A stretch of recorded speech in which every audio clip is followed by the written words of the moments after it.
Hello everyone, welcome to EduHunt video lecture series, and this is Lata Krishna dealing with biology. We are discussing about reproduction. We have finished reproduction in plants. Even in animals also, one part is completed, that is asexual part.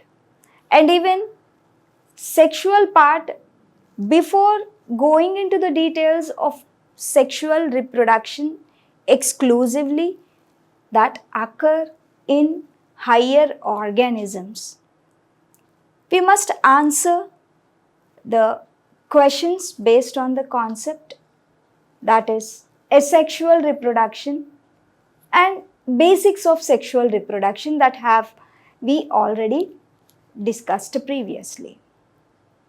Let's move on. We'll do some multiple choice questions. Let's see the first bit. In all methods of asexual reproduction. Asexual reproduction అనగానే asexual reproduction points అన్ని గుర్తొచ్చేయాలి. One is single parent involved and second is no genetic variation among the population, among the progeny. So these 2 points should keep in your mind. Offsprings produced are genetically identical to parents. Yeah, this is absolutely true because there is no genetic variation. As I mentioned that no genetic variation occurs. Offspring produced are genetically different from the parents, so it is wrong. Offspring produced may or may not be. There is no question of may or may not be, so it is also wrong, none of the above. So the correct answer is offspring that are produced genetically identical to the parents, and even they are genetically identical to other members of the that are descended from the single parent. In sexual reproduction, offspring resemble the parents structurally but not functionally, functionally but not structurally, both structurally and functionally, neither structurally nor functionally. They are functionally, they resemble the parents but not structurally, because the genetic makeup they obtained from two different parents, two different individuals. That is why the genetic constitution is the hybrid genetic material that is produced, that is the combination of both mother and father, two parents. That is why structurally it does not resemble the parents, but functionally it resembles parent, because the genes will function, the function of the genes is same as their parents. If the enzyme, if gene responsible to produce an enzyme in its mother, and the same thing happens to the child also. The same gene is responsible for the production of the same enzyme, for synthesis of the same enzyme. That is why functionally it resembles the parent, but structurally they are different. Genetically they are different. Common method of asexual reproduction is by regeneration, budding, archaeocytes, and gemulation. Gemulation is budding, both are similar. Even regeneration is nothing but that is fission. So regeneration is a kind of fission where the parent will undergo breakdown. It divides into sometimes 2 pieces and sometimes more than 2 pieces. The nucleus of the parent will undergo division and each nucleus will enclose some amount of cytoplasm, and it acts along with the nucleus, along with cytoplasm, acts as an individual. So a daughter individual. In the same way, in binary fission also, the parent cell undergoes division and gave rise to 2 individuals. So it is a kind of regeneration or fission. Asexual reproduction takes place in higher animals, plants, lower animals, all of these. Asexual reproduction takes place in all. For example, let me clarify this. Actually, we can exclude this because in higher animals, they may not reproduce through asexual means. Especially the plants, it is quite common in plants. Even in lower animals also, they should give 2 and 3 as the 4th option. So the answer is plants in this case, because even in lower animals also asexual reproduction takes place. So the answer will be 2 and 3. But in higher animals, it is very, very rare. Almost we can say it is negligible. As a result of binary fission, number of individuals produced by one fission is, here it is mentioning as binary fission, so there could be only 2 individuals that are descendant from the mother. So 2 individuals are produced after binary fission. Fertilization is internal in. Internal fertilization means both the sperm and egg fuses inside the individual. Toads, dogfish, frogs, catfish. So dogfish is an example of this internal fertilization, because in all these examples,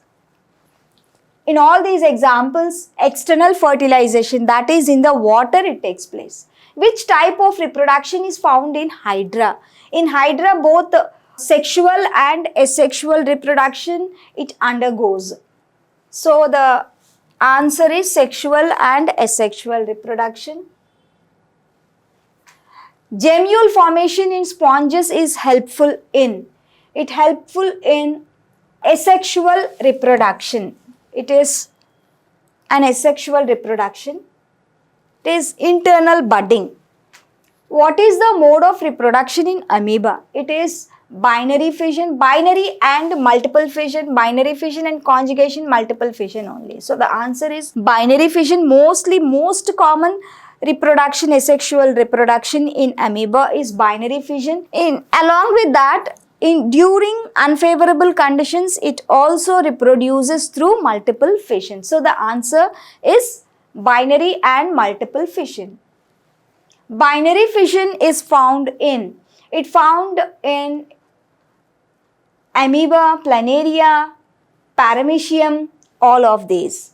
All the organisms, they reproduce through binary fission. All the amoeba and paramecium are unicellular, whereas planaria, it is a platyhelminth. Which of the following are exclusively viviparous?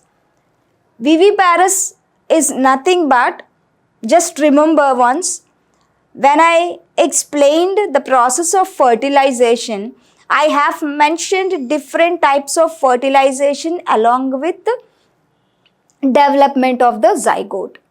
Sometimes fertilization is external, that is in the water, and even the development of the individual also in the water. That is known as external fertilization and external development. Sometimes the fertilization is internal and development is external. And sometimes, example, birds and reptiles, they lay eggs called oviparous. Oviparous means they lay eggs. In some examples like human beings, mammals, fertilization is internal as well as development also internal. The embryo develops in the womb. So the fertilization is internal as well as the development is also internal. In this type of development, viviparous, that is, they give birth to the young ones, not they lay eggs. The egg laying animals are called oviparous. Oviparous are oviparous ante egg lay chese animals like birds and reptiles. Viviparous are organisms which give birth to young ones. పిల్లలు పుడతాయి వాటికి. So they are called viviparous. Which of the following are exclusively viviparous? Viviparous are nothing but giving birth to young ones. Bony fish, cartilaginous fish, sharks and whales. Sharks are viviparous. We know that fish lay eggs, but sharks, they give birth to young ones. Even whales also. Whales are mammals. So exclusively, they are asking exclusively. So the mammals are exclusively viviparous. Whale is a mammal. That is why in this case we can choose the option as whale, not the shark, because shark is a fish. Some fish they lay eggs. Some fish lay eggs and some of them give birth to young ones. Here they are asking exclusively. The condition viviparous is exclusively seen in mammals. So whale is a mammal. So here option. Here if it is whale is not given, then shark is correct. The polyestrous mammal it is cat. Heat period occurs several times. That is called polyestrous mammal is cat. Development of an egg without fertilization. Development of egg with fertilization is normal sexual phenomenon. It occurs in sexual reproduction. But in case of parthenogenesis, where the egg will not fertilize, it will not get fertilized by the sperm. Only the egg will develop into young one. So that case is known as parthenogenesis. It is explained under asexual reproduction. This case is seen in honeybee. Honeybee, males, drones, we call them as drones. Males especially. These males are developed through parthenogenesis only. That is, without fertilization, the egg will develop into a male individual. What is true in the process of fertilization? Only one sperm reaches the egg and enters it? No. Millions of sperms reach the egg, but only one gets fertilization. One fuses with the egg. The entry of sperm activates the egg for completing meiosis. No. After completion of meiosis only the ovum forms. So we can strike out these two options. Two haploid nuclei fuse and immediately divide to produce two nuclei which are again haploid. No. Two haploid nuclei fuse to form a diploid nucleus. That cell bearing diploid nucleus is said to be zygote. Only the acrosome of the sperm enters the egg. This is absolutely true, because imagine this as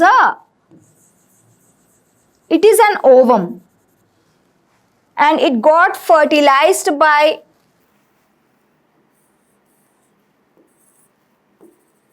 number of sperms reach the what we call egg, ovum. Number of sperms reach the ovum, but only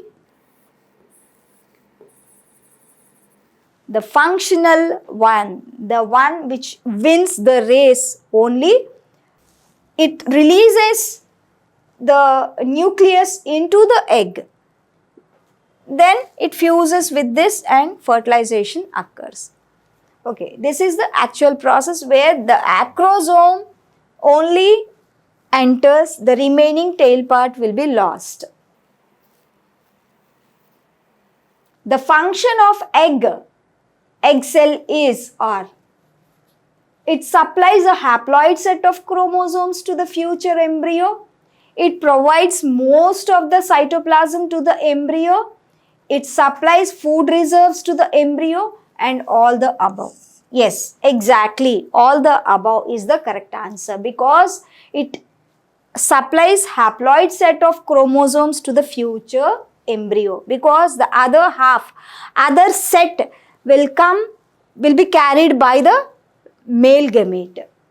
It provides most of the cytoplasm. Yes, only as I just now I have shown you that the cytoplasm will be left outside. Only the nucleus of the male gamete fuses with the female gamete ovum, because it is the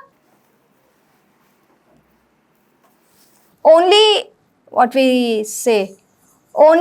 the cytoplasm of the female gamete only will retain. The cytoplasm of male gamete will not be taken up. Only the nucleus fuses.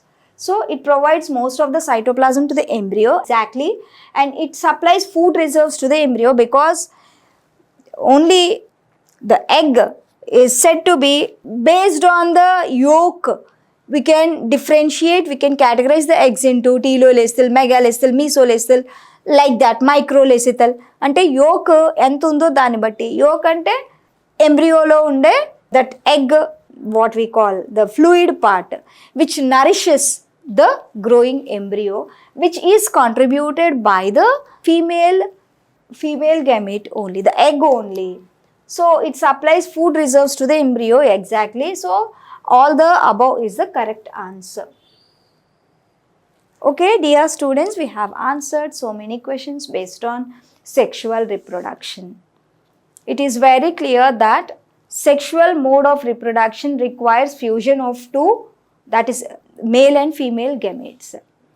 And if only one gamete develops into an individual without fertilization, the process is known as parthenogenesis, and it is not called as a sexual reproduction. It comes under the category of asexual mode of reproduction. Anyway, these are the questions based on the concept, basic concept. Let's move on to the next concept, that is how the sexual reproduction and how the development of sex organs take place in the higher individuals. In the next session, we'll discuss that. Thank you.